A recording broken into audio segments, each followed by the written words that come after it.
양브로의 정신세계. 안녕하세요. 정신건강학과 전문의 양재진입니다. 안녕하세요. 정신과사 양재웅입니다. 양떼들 안녕. 안녕 양떼들. 오늘 컨텐츠는 네. 우리 전에 한번 피부뜸, 심으뜸씨 나왔을 때 한번 다뤘던 건데 굉장히 많은 분들이 댓글에 요청을 해서 맞아요. 으뜸이가 이게 심했고. ADHD 중에서 성인형 ADHD에 대한 이야기를 해보려고 합니다. 그 하기에 앞서 자가 진단을 한번 이제 해보려고 해요. 한번 본인이 어떤지 자가 테스트를 해보시고 이 얘기를 좀 들어보시면 더 좋을 것 같습니다. 그리고 이게 6개월 동안 나의 모습이라고 생각하시면 될 것 같아요. 최근 그렇죠. 6개월 동안. 자, 1번. 어떤 일에 어려운 부분은 끝내놓고 그 일을 마무리 짓지 못해 곤란을 겪은 일이 있습니까? 자, 2번.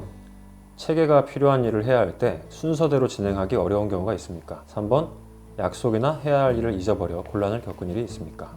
4번. 골치 아픈 일은 피하거나 미루는 경우가 있습니까? 5번. 오래 앉아있을 때 손을 만지작거리거나 발을 꼬문지락거리는 경우가 있습니까? 6번. 마치 모터가 달린 것처럼 과도하게 혹은 멈출 수 없이 활동을 하는 경우가 있습니까?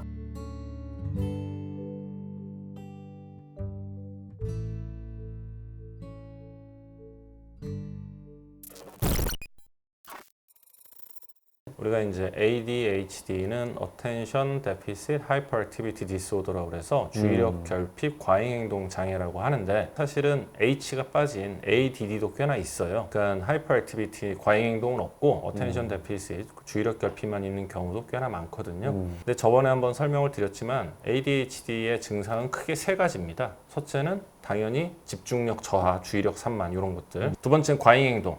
아까 항목 중에 마지막 건데 보통 할머니들이 애들한테 쟤는 다리에 뭐 발에 모터가 달렸냐 뭐 이런 얘기 많이 하셨었거든요. 가만히 못 있고 왔다 갔다 뛰어다니고 막 이런 그런 말이 있었어요? 있었어요. 처음 들어봤어요. 야, 너 마흔인데. 할머니가 막 모터에 발이 달렸다고 했다고요? 그래요?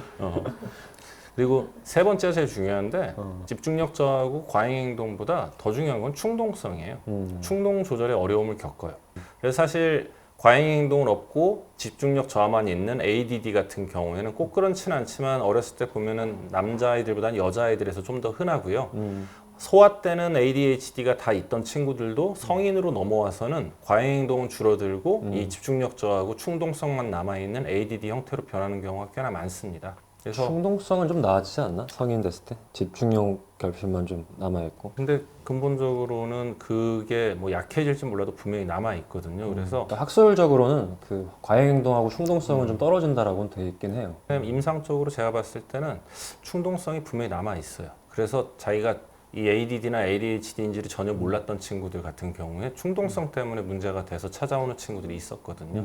왜 그러냐면 이제 충동 조절이라는 게 전두엽에서 사실은 억제를 해주는데 이 전두엽은 다른 뇌보다 더 오래 걸려요.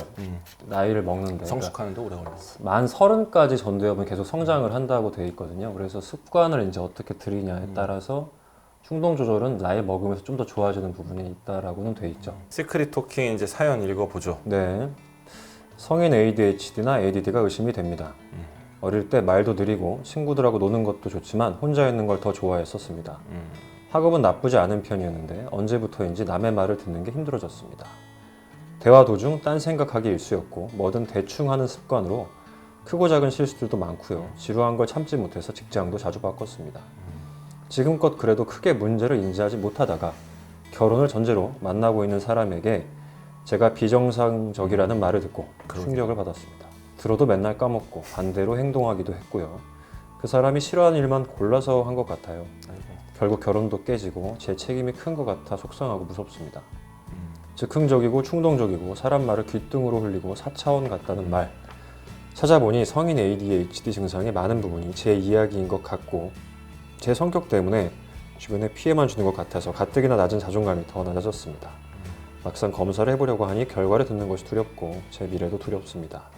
이 ADHD는 그 자체적인 문제보다 어렸을 때 대인관계가 원만하기가 힘들거든요. 뭔가 4차원 같은 친구라는 생각으로 같이 안 끼워주는 경우가 많고 거기다가 이제 충동적이거나 과격한 행동까지 붙어버리면은 친구들이 사실 피하게 되죠. 그래서 2차적인 이제 우울증으로 이어지는 경우가 되게 많아서 그래서 성인이 그대로 된 상태가 되면 이제 그때 어렸을 때 해줘야 될 것들을 지금 못한 상태로 성인이 됐기 때문에 깊은 인간관계가 점점 더 어려워지는 악순환이 좀 생긴다라고 이해하시면 될 것 같아요. ADHD가 처음 발견되는 게 유치원이나 초등학교 같은 집단 생활을 시작하면서 규율에 맞춰서 생활해야 되는 곳에서 이제 드러나기 시작을 하는데 ADHD의 치료약이 이제 메칠페니데이트라는 거를 사용을 하는데 그게 치료약이 아니라 증상 완화 효과를 가져오는 약이거든요. 이 약을 처방해서 복용을 시키는 이유가 뭐냐면 첫째는 약효가 있는 12시간 동안 학교에서 수업도 잘 듣고 충동 억제도 잘 하고 집중력도 좀 올려주고 과잉 행동도 줄여주고 뭐 이럼으로써 학교에서 좀 부정적인 피드백을 듣는 걸 줄이기 위해서. 두 번째는 좀 전에 양재호 원장이 얘기한 대로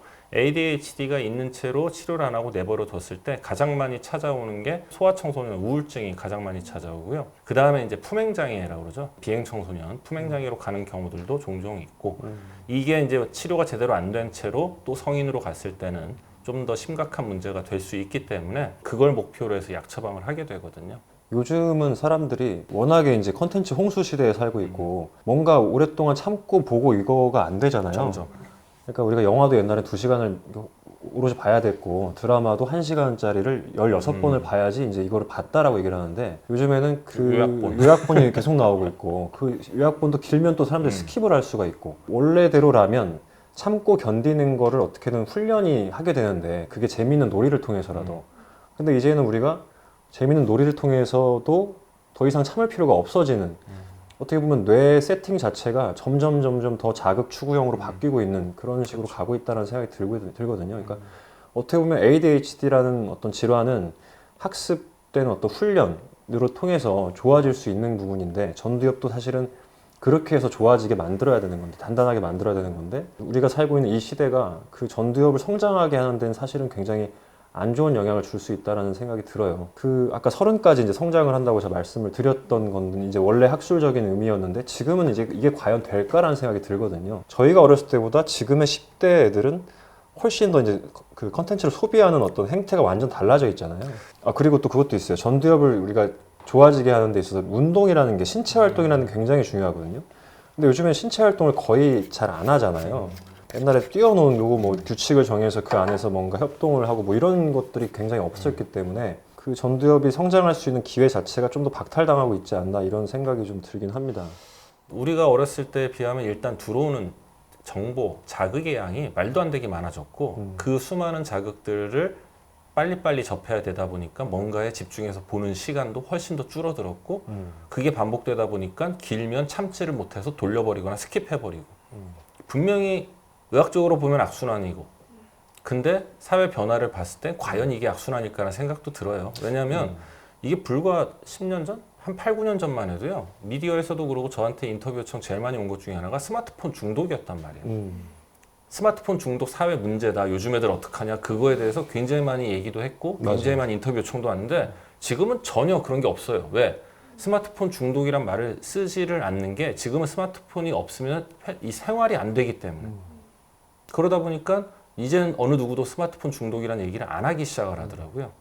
뭐 이것도 저는 그렇게 마찬가지 아닐까 싶어요. 제가 전통적으로 가지고 있던 어떤 가치관이나 지식으로 봤을 때 문제가 되는 행위인데 이게 앞으로 10년 뒤에는 어떻게 보면 당연한 게 아닐까라는 생각이 들면서 과거에는 집중해서 어떤 한 우물을 깊게 파는 게 그 사람의 능력이고 그게 가야 될 방향이었다 그러면 지금은 그 수많은 정보들 중에서 어떻게 그거를 잘 빨리 취사 선택을 잘 하느냐 그리고 그걸 내 걸로 만들어서 활용을 하느냐가 또 지금의 어떤 능력이라고 했을 때 앞으로 10년 뒤에는 어떤 게 또 능력이 될지 모르는 거거든요. 맞아요. 사회가 변하는 게 너무 빠르다 보니까 사실 이게 답이야라고 이제는 말씀을 못 드릴 것 같아요. 맞아요. 이 부분에 대해서는. 그러니까 저도 이제 계속 드는 생각이 이게 ADHD 같은 게 사실 미래형 뇌가 아닌가? 이런 생각이 드는 거죠.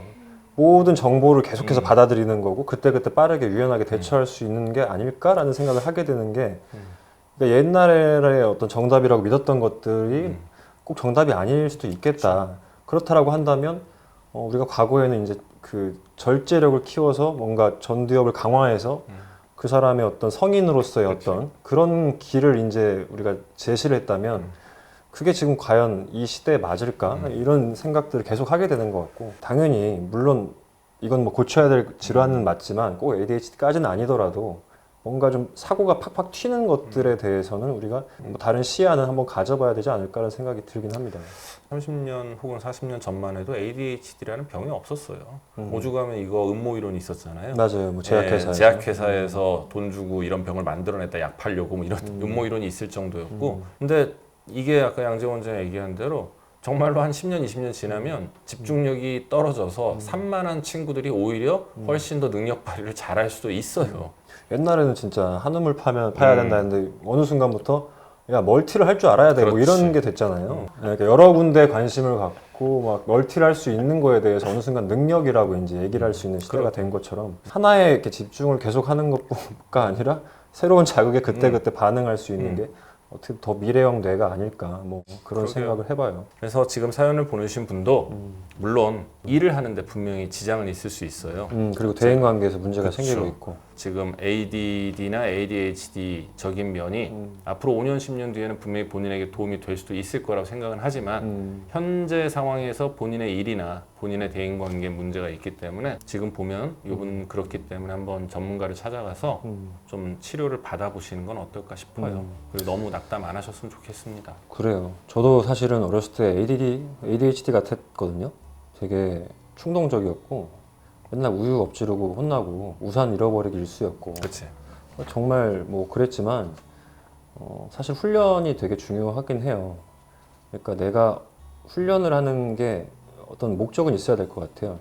지금 제일 중요한 결혼이라는 게 엎어졌잖아요. 그러니까 내가 다른 사람의 말을 좀 더 잘 들어야겠다. 그리고 내가 하고 싶은 것들에 대해서 한 번 더 피드백을 받고 그거에 대해서 맞는지 자기 검열을 좀 해야겠다. 이런 식으로 본인의 어떤 그 생활 습관이라는 거를 좀 바꿀 필요가 있을 것 같다는 생각이 들고요. 아까 말씀드렸던 것처럼 이제 운동이라는 게 굉장히 전두엽을 강화시키고 결과적으로 그게 충동성을 억제해 주는데 또 집중력을 높이는 데 굉장히 큰 도움이 됩니다. 그래서 운동을 하고 계시지 않다면 운동을 꼭 하셨으면 좋겠고 30살까지는 전두엽은 성장을 할 수가 있으니까 지금 나이가 이제 30이 안 되셨다라고 한다면은 좀 더 나한테 시간이 주어져 있다라고 생각을 하시고 더 노력하시면 좋을 것 같고요. 저한테 성인형 ADHD로 치료받으시는 분들도 계시거든요. 약을 복용하면서 습관을 같이 그쵸. 겸비하면은 더 빨리 좋아질 수가 있어요. 저한테 오시는 분은 복싱을 하면서 굉장히 좀 스스로 좋아지고 있거든요. 약도 먹고 계시지만 그래서 그런 걸 같이 해보시는 게 제일 좋을 것 같고 그래서 일단 검사부터 받으러 전문가한테 한번 오시면 좋을 것 같습니다. 약을 먹는 게 중요한 게 이게 치료도 안 되는데 왜 약을 먹어? 약 먹고 그 약효가 발휘되는 동안에 훈련을 할 수가 있어요. 그렇죠. 네, 그건 굉장히 중요한 부분이니까 꼭 전문가를 찾아가셨으면 맞아요. 좋겠습니다. 다이어트 약이랑 똑같습니다. 다이어트 약 먹으면서 이제 운동 습관을 붙여놓고 다이어트 약을 빼고 이제 이런 식으로 하는 거랑 비슷하다고 생각하시면 될 것 같아요. 오늘 시크릿 토킹 여기까지 하겠습니다. 마인드 카페 우리 양떼들 사연 또 많이 남겨주시고 네, 저희가 또 잘 골라서 사연 다뤄보도록 하겠습니다. 댓글 남겨주시는 거 꼼꼼히 보고 그 중에서 사연 발췌해서 이렇게 상담해드리니까 댓글 많이 남겨주시고요. 구독, 좋아요. 알람 설정 꾹.